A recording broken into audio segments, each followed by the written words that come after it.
So we have already seen in past two videos how to work out the basic Frobenius problems, and you can see if initial roots differ by integer, there can be two cases. If any coefficient becomes undeterminate, which is solved in the past video, then we came up with the idea that we'll think the undeterminate coefficient as a new parameter.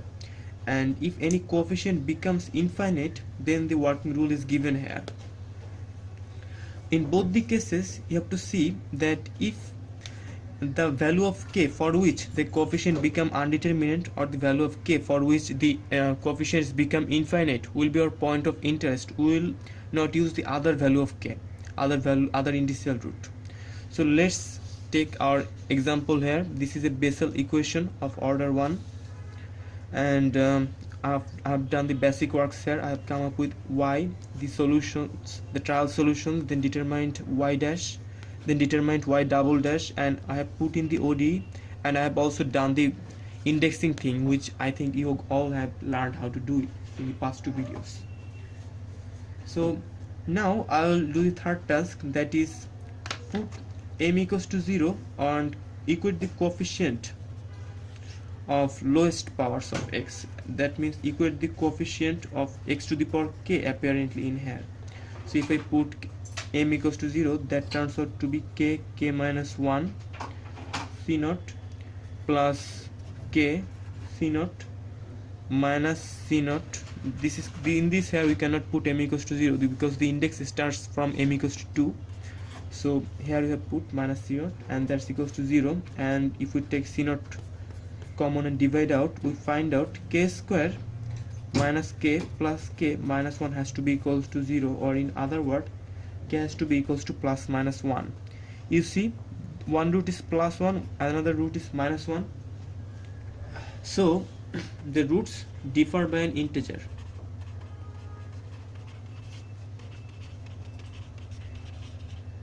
So now we have to see whether really if any root, for any root we can find out coefficients as undeterminate, or we can find out coefficients as infinite.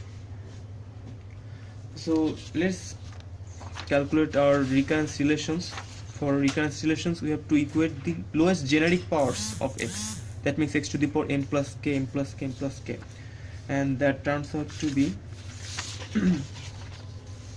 from this term we can get n plus k minus 1 cm plus n plus k cm plus cm minus 2 minus cm.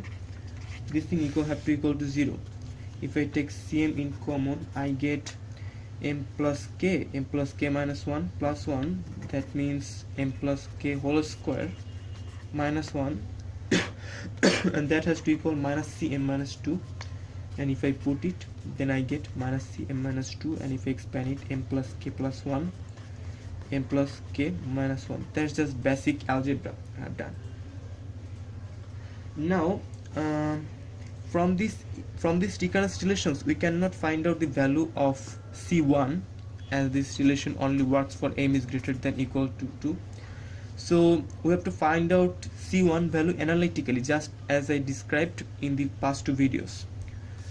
So I'll put m equals to 1 here to find out the value of c1. So put m equals to 1. Yep, and so that gives me k plus 1 k c1 plus k plus 1 c1. In this we cannot put m equals to 0, and then minus c1 has to equal to 0. And if I take common, k square plus k plus 1 minus 1 equals to 0. And for no values of k, we have found out already two values of k, plus 1 minus 1. For both these two values, this is not 0, so must be c1 has to equal to 0. And if c1 equals to 0, c3 is related to c1, c5 is related to c3, all the terms become 0. Now let's find out our recurrence relations. We have pretty much come on to the point that it is almost impossible to find out an undeterminate coefficient here, because mostly undeterminate coefficients are c1. So we should make our focus in this level on the infinite coefficients. For k equal to 0, our recurrence relation turns out to be minus cm minus 2. If I put k equals to 1 here, that turns out to be m plus 2m. And for k equals to negative 1, cm turns out to be minus cm minus 2.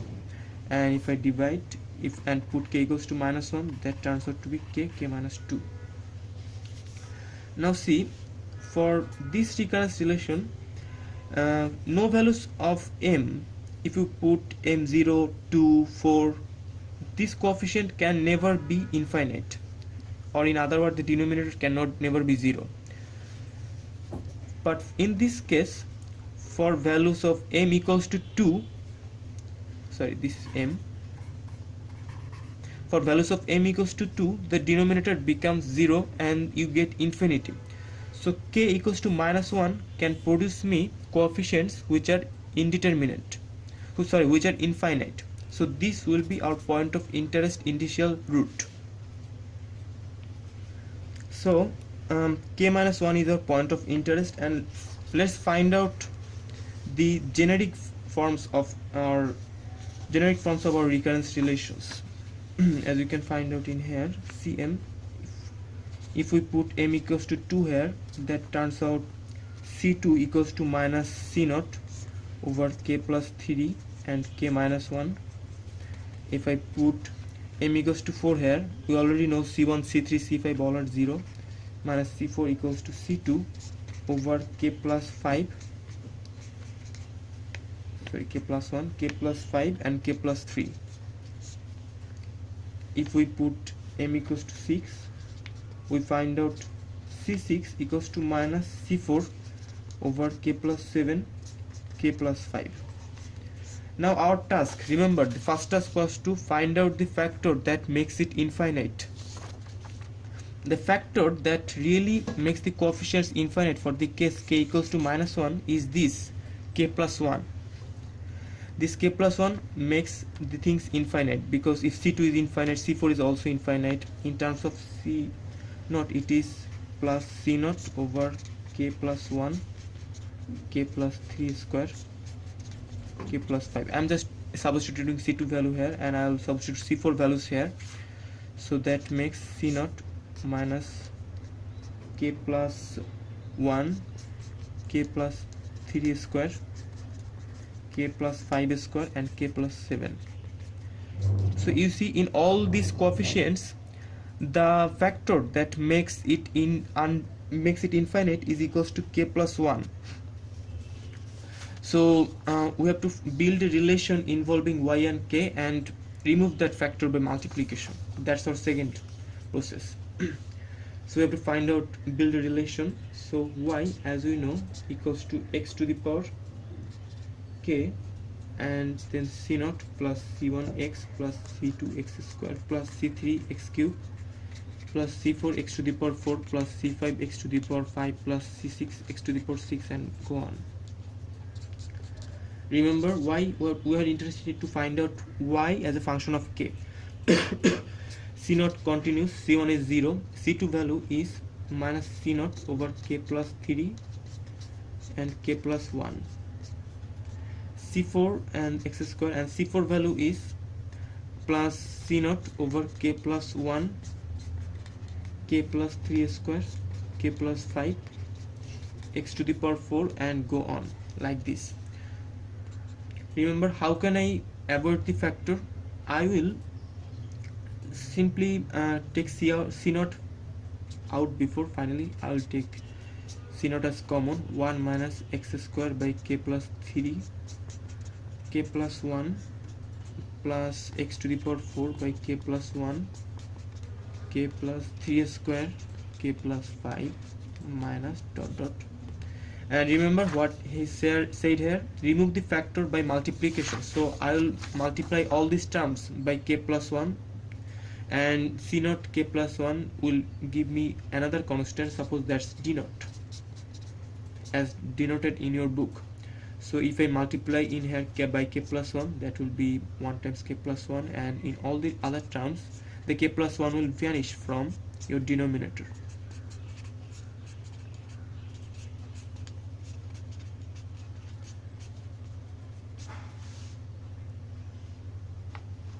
Now see, we have found out y as a function of k, and what is said here, two solutions will be y evaluated at k0. K0 is the point which makes, k0 is the value of initial root which makes the coefficients infinite, and also find delta y by delta k evaluated at k0. So let us find out our first solutions, y1, and to find out y1 we have to, in this equation, put the values of k equals to -1, because that was the value which made the coefficients infinite. And if I put the values here, I will turn out to be d naught x to the power -1 minus x square by 2 plus x to the power 4 by 16 minus dot dot dot to go on.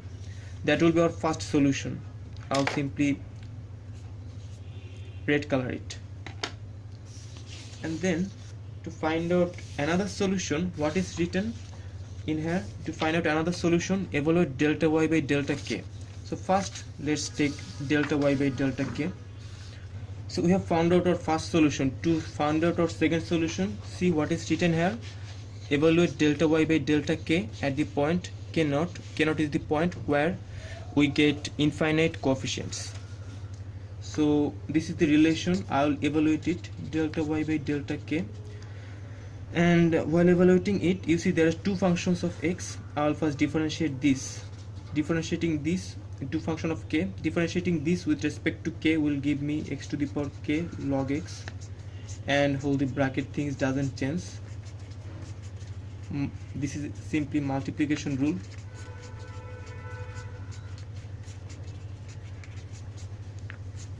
And then I will hold this as constant and differentiate this, d by dk of k plus 1 minus x square by 1 d by dk of 1 by k plus 3 plus x to the power 4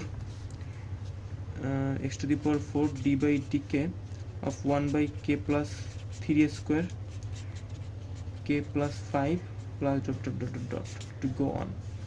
Now these differentials are really hard to evaluate. We will not find out this differential exactly. We will use calculator to find out these differentials.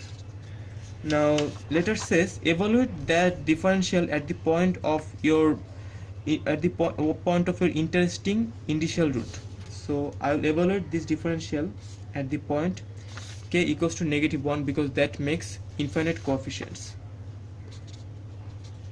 And if I do that, I will get it is equals to d naught x to the power -1 log x and minus x squared by 2 plus x to the power 4 by 16 minus to go on. And for the second one, for this differential, I will use calculator.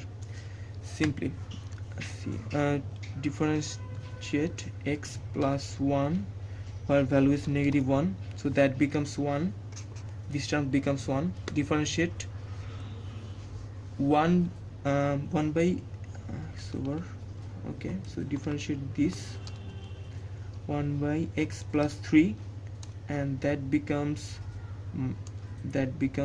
in other words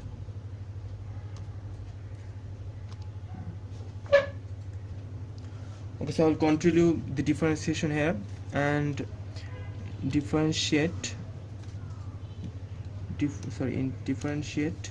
1 by x plus 3 and evaluate it at -1. So that gives me -1 by 4, so minus x squared by 4 plus x to the power 4. I have to differentiate this now.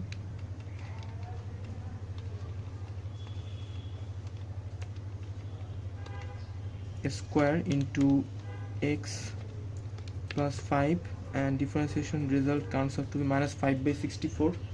So -5 by 64 plus dot dot dot dot. So this, the whole thing is your another solution. So y2 will look like this, taking d naught x to the power -1 as common, log x minus x squared by 2 plus x to the power 4 by 16 minus dot dot dot dot dot plus 1 minus x square by 4 plus x to the power 4 minus 5 by 64 dot dot dot dot dot, and this is your second solution, and your complete solution will be a superposition of both your solutions.